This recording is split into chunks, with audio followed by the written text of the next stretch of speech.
నమస్కారం,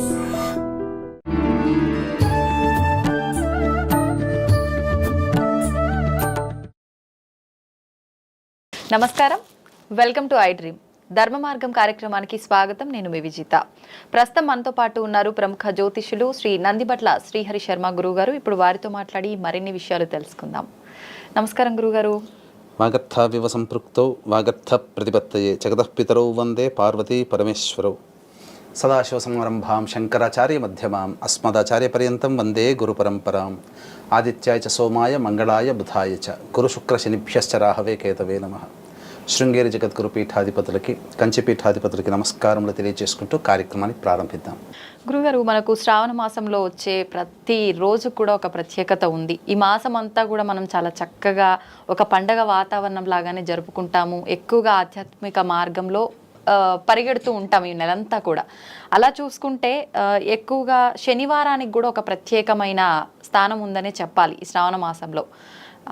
ప్లస్ ఈసారి ఈ శనివారం త్రయోదశితో కలిసి వచ్చింది, శని త్రయోదశి అని చెప్పి ఇంకా ప్రత్యేకమైందిగానే చెప్పవచ్చు.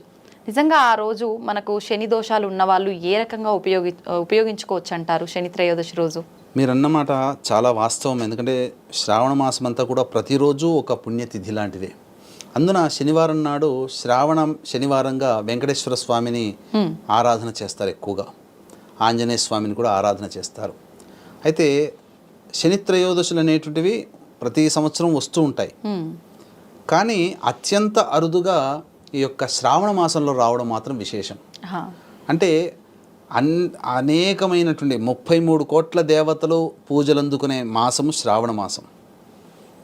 కాబట్టి ఆ శ్రావణ మాసంలో ఈ శని భగవానికి సంబంధించినటువంటి శని త్రయోదశి పర్వదినం కూడా రావడం కూడా చాలా విశేషం. ఈ నెల 31వ తారీఖు రోజున. కాబట్టి ముఖ్యంగా శని త్రయోదశి రోజున ఎవరైనా కానీ ఇప్పుడు మనం చెప్పుకోబోయేటువంటి విధి విధానాన్ని ఆచరించవచ్చు. ముఖ్యంగా శని త్రయోదశి రోజున ఏంటంటే పూర్వజన్మ కర్మదోషము తొలగిపోతుంది. ముఖ్యంగా కర్మదోషం తొలగించుకోవాలనుకునే వాళ్ళందరూ కూడా ఈ యొక్క శని త్రయోదశిని మనం ఉపయోగించుకోవచ్చు. అంటే ఏంటి, ఇక్కడ ప్రధానంగా గత జన్మలలో చేసినటువంటి కర్మదోష ప్రభావాలే ముఖ్యంగా ఈ యొక్క శని రూపంలో మనం ఎదుర్కొంటూ ఉంటుంటాం. శని కష్టాలు పెడుతున్నాడు, ఎక్కడ తగిలాడరా, శని భగవాన్లా తగిలాడరా అని కొంతమందిని మనం అంటుంటుంటాం. అంటే దీని అర్థం ఏంటంటే విడవకుండా కష్టాలు పెట్టేటువంటి యొక్క అధికారం ఒక్క శని భగవానికి మాత్రమే ఉంది. అంటే మనం దీన్ని గమనించుకుంటే ఏ విధంగా శనికి యొక్క అధికారం వచ్చింది అని అంటే, మనం గత జన్మలలో మనం ఎన్నో రకాలైనటువంటి మంచి పనులు చెడు పనులు చేసి ఉంటాం. వాటికి సాక్షిభూతుడు ఎవరు? సూర్య భగవానుడు. అవన్నీ కూడా మనం ఈ రోజున ఒక ఆధార్ కార్డు ఇచ్చేసేస్తే మనం ఏ రోజున షాపింగ్ చేసాం, ఎక్కడ కొన్నాం, ఏమైంది, ఎక్కడికి వెళ్ళాం అన్నీ ఎట్లయితే వస్తున్నాయో, గూగుల్ ఎట్లయితే ఉన్నాయో ఒక గూగుల్తో, అలాగే అంతకంటే కొన్ని కోట్ల రెట్లి శక్తి ఆ సూర్య భగవాన్. ఎందుకంటే అన్నీ కూడా నిక్షిప్తమై ఉంటాయి. కాబట్టి ఆ గత జన్మలో చేసినటువంటి మంచి చెడులు సూర్య భగవాన్ దగ్గర రికార్డ్ అయి ఉంటాయి. ఈ జన్మలో మనం పుట్టాం కదా, పుట్టినప్పుడు ఈ జన్మల్లో మనం అనుభవించే కష్టాలైనా, నష్టాలైనా, సుఖాలైనా, దుఃఖాలైనా, యోగాలైనా, భోగాలైనా శని భగవానుడు అధికారి అవుతాడు, అందించే అధికారి. ఇప్పుడు మనం కష్టపడుతున్నాము అని అంటే దాని అర్థము గత జన్మలో చేసినటువంటి కర్మఫలాలు శని భగవాన్ ద్వారా మనం ఎదుర్కొంటాం. సుఖపడుతున్నామన్నా కూడా శని భగవాన్ యొక్క అనుగ్రహమే అని చెప్పవచ్చు. అందుకనే మనం గమనించుకుంటే ఏలిన నాటి శని ప్రభావం జరుగుతున్నటువంటి సందర్భంలో స్వర్గీయ నందమూరి తారక రామారావు గారు ముఖ్యమంత్రి అయ్యారు.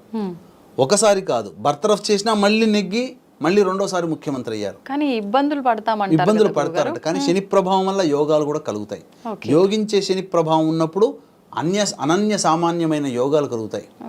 సహజంగా గురువు దశనో శుక్రుని యొక్క ప్రభావంలోనో యోగాలు కలుగుతాయి అంటారు. కానీ సహజ పాపగ్రహాలైనటువంటి శని, రవి, కుజ, బుధ, రాహు, కేతుల యొక్క ప్రభావాలు ఉన్నప్పుడు కూడా గొప్పగా యోగిస్తాయి. కాబట్టి మనం ఈ రోజున కష్టాలు పడుతున్నాము అని అంటే దాని అర్థము గత జన్మలో చేసినటువంటి మనం పాపపు కర్మలు. కాబట్టి దాన్ని అనుభవిస్తున్నాం. కానీ ఎంతటి అనుభవించినటువంటి సందర్భంలో కూడా మనం కష్టపడకుండా, మనకు ఏమాత్రం ఇబ్బంది పడకుండా ఉండాలి, దైవానుగ్రహం కలగాలంటే శనీశ్వరుని యొక్క అనుగ్రహాన్ని పొందాలి. అయితే ఇది ఎవరు చేసుకోవాలి అని అంటే, సహజంగా శని సంచారం చేస్తున్నటువంటి రాశిని అనుసరించి ఏలిన నాటి శని ప్రభావం ఈ రాశిలో వాళ్ళకు ఉంటుంది. అంటే మకర కుంభమీన రాశుల వారికి ఏలినాటి శని ప్రభావం, ఓకే. వృషభ రాశి వారికి కంటక శని ప్రభావం, కర్కాటక రాశి వారికి అష్టమ శని ప్రభావం, అలాగే వృశ్చిక రాశి వారికి అర్ధాష్టమ శని ప్రభావము, ఓకే. మిథున తుల రాశి వారికి యోగ శని ప్రభావం, సింహరాశి వారికి దాంపత్య శని ప్రభావం. వెరసి వృషభ మిథున కర్కాటక సింహ తుల వృశ్చిక మకర కుంభమీన రాశిలో ఉన్న వాళ్ళకి శని ప్రభావం ఉంటుంది. దీంతో పాటుగా సమస్యలు ఎదుర్కొనే ప్రతి వ్యక్తికి కూడాను శని ప్రభావంలో ఉన్నట్టే లెక్క. ఓకే. కాబట్టి ఈ పర్వదినం రోజున ముఖ్యంగా శని యొక్క అనుగ్రహాన్ని పొందే ప్రయత్నం చేయాలి. కాబట్టి ఈ 17వ తారీఖు రోజున ఉదయం 8:03 వరకు ద్వాదశి తిథి, తదనంతరం త్రయోదశి తిథి వస్తుంది. అంటే శని త్రయోదశి సంధ్యా సమయంలో గనక ఉన్నట్లయితే చాలా ప్రభావవంతమైనటువంటి సమయంగా చెప్పవచ్చు. మన అదృష్టం కొద్దీ శ్రావణ మాసంలో 17వ తారీఖు రోజున 31వ తారీఖు రోజున సంధ్యా సమయంలో శని త్రయోదశి అనేటువంటిది కూడా ఉంది. కాబట్టి సంపూర్ణముగా ఆ యొక్క శని యొక్క అనుగ్రహాన్ని మనం ఈ యొక్క కేవలం ఈ రాశులనే వాళ్లే కాకుండా సమస్త విధమైనటువంటి కష్టములు, నష్టములు, దుఃఖాలు ఎదుర్కొనేటువంటి వాళ్ళందరూ కూడా జాతకంలో వాళ్ళ జాతకం పరిశుద్ధమైపోయి గొప్పగా జాతకం కూడా శక్తివంతం కావాలి అంటే ఈ శని త్రయోదశి రోజున ఖచ్చితంగా కొన్ని పరిహారాలు పాటించుకోవాలి. దీనికి తోడుగా వృషభ మిథున కర్కాటక సింహతుల వృశ్చిక మకర కుంభమీన రాశిలో జన్మించిన వాళ్ళు కూడా పరిహారాలు కనుక పాటించుకున్నట్లయితే తప్పకుండా ఆ శని ప్రభావం వలన కర్మదోషాలు తొలగిపోతాయి. అంటే బాగా అంటే చెప్పాలి ఒక క్రిమి లార్వాగా రూపాంతరం చెంది ప్యూపాగా మారిన తర్వాత తిరిగి మళ్ళీ సీతాకోకచిలుగా మారినప్పుడు రెక్కలతో ఎలా అయితే వెళ్ళిపోతుందో, కర్మదోషం కూడా అలాగే తొలగిపోయినటువంటి వ్యక్తికి రెక్కలు వచ్చిన సీతాకోకచిలుకగా ఎంతగా ఎగిరిపోతాడో కష్టములు కూడా అంతగా ఎగిరిపోతాయి. ఆనందంగా సీతాకోకచిలుక ఎలా అయితే ఆనందంగా పైకి ఎగురుతుందో జీవితం కూడా అంత ఆనందంగా ఉన్నత స్థాయిలో ఈ యొక్క శని ప్రభావం నుంచి బయటపడినటువంటి వ్యక్తులకు ఉంటుంది, విముక్తి పొందుతారు కష్టాల నుంచి. కాబట్టి దీన్ని దృష్టిలో పెట్టుకుని ఈ యొక్క 17వ తారీఖు రోజున 31వ తారీఖు రోజున శని త్రయోదశులు వచ్చాయి. కాబట్టి వృషభ మిథున కర్కాటక సింహతుల వృశ్చిక మకర కుంభమీన రాశిలో జన్మించిన వారికి శనిదోష పరిహారార్థమే శనీశ్వర హోమం, అఘోర పాశుపత మంత్ర హోమం, అలాగే వివాహ, విద్య, ఉద్యోగ, దాంపత్య, అనారోగ్య సమస్యల నివారణకి 18 రకాల హోమాదులు కేవలం 1500 రూపాయల రుసుముకి చేయించడం జరుగుతుంది. అలాగే మా ఆధ్వర్యంలో ఒక్కొక్క క్షేత్రంలో ప్రతి నెలలో జరుగుతాయి. మీ కుటుంబ సభ్యుల గోతనామాదులతో కూడా నమోదు చేసుకోవచ్చు. అవకాశం ఉన్న వాళ్ళు కార్యక్రమాన్ని కాంటాక్ట్ చేసి పూర్తి వివరాలు తెలుసుకోవచ్చు. ఇక ఆ శని త్రయోదశి రోజున ఎటువంటి పరిహారాన్ని పాటించాలి అని అన్నప్పుడు ఉదయం 7:52 వరకు ఈ యొక్క దుర్ముహూర్తం ఉంటుంది. కాబట్టి ఉదయాన్నే కాలకృత్యాదులన్నీ తీర్చుకొని 8:30 కల్లా శివాలయము, అలాగే నవగ్రహాలు ఉన్నటువంటి దేవాలయం శివాలయంలోనే ఉంటాయి. రావి చెట్టు కూడా ఉన్నటువంటి ఈ 3 కలిసి ఉన్నటువంటి ఒక దేవాలయం శివాలయం అయితే చాలు. లేదా కనీసము నవగ్రహాలు శివాలయం ఉన్నటువంటి దేవాలయం కన్నా చేరుకొని శుచిర్భూతులై రావి చెట్టు చుట్టూ శివాయ నమః అంటూ 27 ప్రదక్షిణలు చేసి ఉత్తరం వైపు ఫేస్ పెట్టి శివ అష్టోత్తరం 3 సార్లు పారాయణం చేయాలి.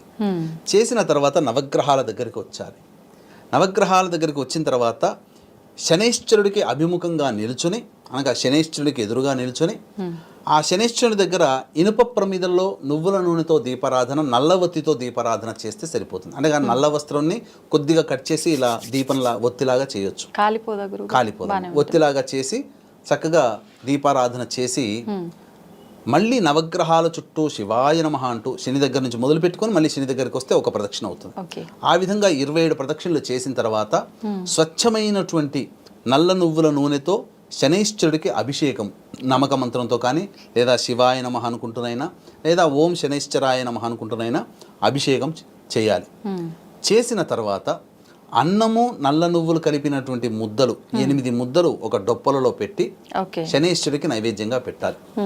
పెట్టిన తర్వాత అప్పుడు రావి చెట్టు దగ్గర ఆ యొక్క నైవేద్యాన్ని వదిలిపెట్టి వెనక్కి తిరిగి చూడకుండా ఇంటికి రావాలి. ఇక 1:03 నుంచి 2:03 మధ్య కాలంలో శనిహోర ఉంటుంది.